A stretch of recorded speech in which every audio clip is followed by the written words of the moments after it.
Sebelum menonton, jangan lupa like, subscribe, dan tekan tombol lonceng. Selamat menyaksikan. Kepala Staf Kepresidenan Jenderal TNI Purnawirawan Muldoko mengatakan masalah sumber daya manusia masih menjadi batu sandungan dalam mewujudkan angka 6% untuk pertumbuhan ekonomi Indonesia.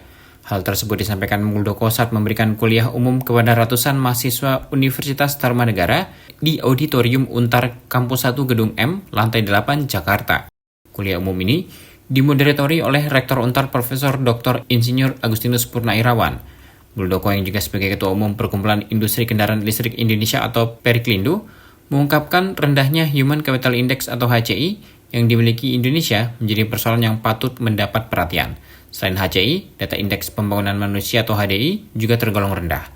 Data yang dipegang Muldoko menyebut HCI Indonesia pada 2022 berada di peringkat 96 dari 174 negara. Sementara HDI pada 2023, Indonesia di ranking 114 dari 189 negara. Muldoko menegaskan pemerintah memasukkan pembangunan SDM sebagai salah satu dari 5 program menuju Indonesia Emas 2045. 4 program lainnya yakni pembangunan SDM, pembangunan infrastruktur, reformasi regulasi, reformasi birokrasi, dan transformasi ekonomi. Untuk pembangunan SDM kini menjadi prioritas yang diutamakan pemerintah. Pada 5 tahun sebelumnya, pembangunan SDM berada di bawah pembangunan infrastruktur. Lebih lanjut, Muldoko mengatakan pemerintah telah melakukan investasi besar yang hanya terbatas pada sektor pendidikan formal, namun juga dalam program-program seperti Kartu Prakerja. Langkah-langkah ini menurut Muldoko memberikan dorongan yang besar bagi peningkatan SDM di Indonesia. Dengan fokus pada pembangunan pendidikan dan pemberdayaan pemuda melalui Kartu Prakerja, pemerintah bertekad untuk memastikan bahwa setiap individu memiliki kesempatan yang adil dan kesetaraan dalam mencapai potensi mereka. Ini adalah tantangan teman-teman sekalian. Satu sisi kita akan menuju impian besar, kita menuju negara maju, dengan penghasilan 30.300 US dollar. Ya, kita diuji di 2003. Pertanyaannya, strateginya apa menuju ke sana? Negara melakukan apa dalam rangka menuju ke sana? Ada 5 langkah yang menjadi arahan Bapak Presiden. Yang pertama adalah pembangunan sumber daya manusia. Pada era pemerintahan pertama, pembangunan sumber daya manusia ditempatkan di urutan kedua. Yang pertama adalah pembangunan infrastruktur. Tapi setelah 5 tahun, sekarang menempatkan pembangunan sumber daya manusia di urutan pertama. Kenapa itu menjadi urutan pertama? Tadi, tingkat kematian ibu melahirkan tinggi.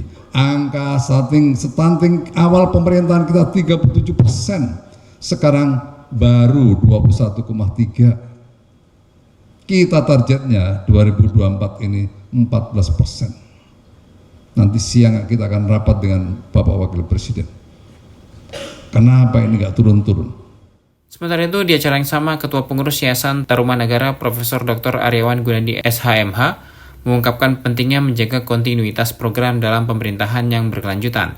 Menurut Profesor Aryawan, gambaran yang diinginkan oleh Presiden untuk Indonesia di tahun 2045 adalah sebuah negara yang terus naik kelas dalam berbagai aspek, termasuk bidang pendidikan. Pentingnya kontinuitas program ini telah menjadi perbincangan seringkali dalam setiap kesempatan yang diberikan oleh Presiden.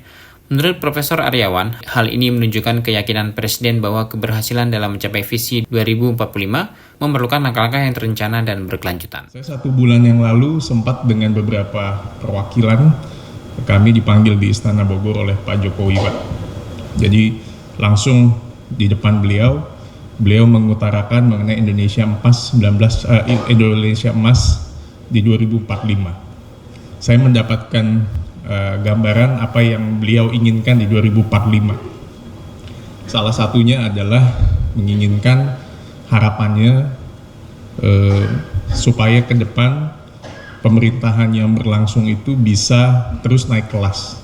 Artinya harapan itu ada kontinuitas sehingga bisa ke depan Indonesia yang kita sudah SMA, sudah S1, sudah S2, nggak turun lagi ke bawah. Itu yang saya lihat sering dikatakan oleh beliau. Sehingga penting sekali program itu tidak selalu berganti pejabat, berganti program. Saya rasa itu yang pasti sering disampaikan oleh Pak Presiden.